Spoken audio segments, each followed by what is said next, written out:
நண்பர்களே, நம்மளுக்கு heart attack வந்துருச்சு அப்படிங்கிறத நம்ம எப்படி கணிக்கிறது?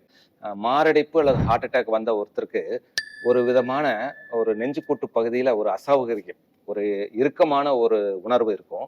அந்த டைட்னஸ் அல்லது வலி வந்து இந்த மார்பு பகுதியிலிருந்து இடது தோள், இடது கை, கழுத்து, தாடை, முதுகு பகுதிக்கு அது பரவும் தன்மையோட வலியா இருக்கும். ஒரு சிலருக்கு அதிகப்படியான வலியா கூட இருக்கலாம். அப்புறம் இந்த வலியோட அவருக்கு ஒமட்டல், வாந்தி போன்றவை இருக்கும்.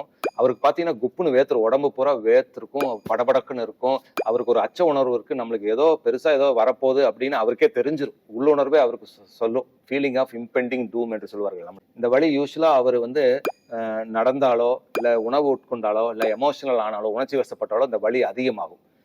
உடனே அவருக்கு கொஞ்சம் ரெஸ்ட் கொடுக்குறீங்க, இல்லை நாக்கடியில் அந்த நைட்ரேட் வச்சிங்கன்னா அந்த வலி மட்டுப்படும். ஸோ இதெல்லாம் இருந்தாலே அவருக்கு வந்திருக்கிறது ஹார்ட் அட்டாக் தான் ஏறக்குறைய உறுதியாயிரும். அது மட்டும் இல்லாமல் அவர் கை காலெலாம் பார்த்தீங்கன்னா சில்லுன்னு இருக்கும், பாதங்கள் கையில் எல்லாமே வேர்த்து இருக்கும்.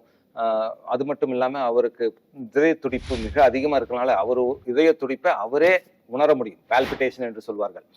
அப்புறம் டிப்பிக்கலா அவர் பாத்தீங்கன்னா அவர் கை வச்சு பார்க்கும்போது எனக்கு வலி பார்க்கணும், முஷ்டி மடக்கி நெஞ்சு பகுதிக்கு முன்னால வச்சு எனக்கு இப்படி வலிக்குது அப்படின்னு சொல்லி காமிப்பார்.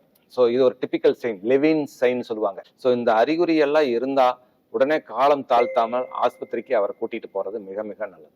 இன்னொரு முக்கியமான தகவல் என்னன்னா, டிப்பிக்கலா இந்த வலி வந்து குளிர்காலங்கள்ல அதிகாலை நேரத்துல 2 to 5 மணிக்கு குளிர் அதிகமா இருக்கும்போது இந்த ஹார்ட் அட்டாக் வலி வந்து ரொம்ப காமன். ஏன்னா ஹார்ட் அட்டாக் வர்றது அந்த டைம்ல ரத்த குழாய் சுருங்கிறது அதிகமா இருக்கிறதுனால ஹார்ட் அட்டாக் வரக்கான வாய்ப்பு அதிகம்.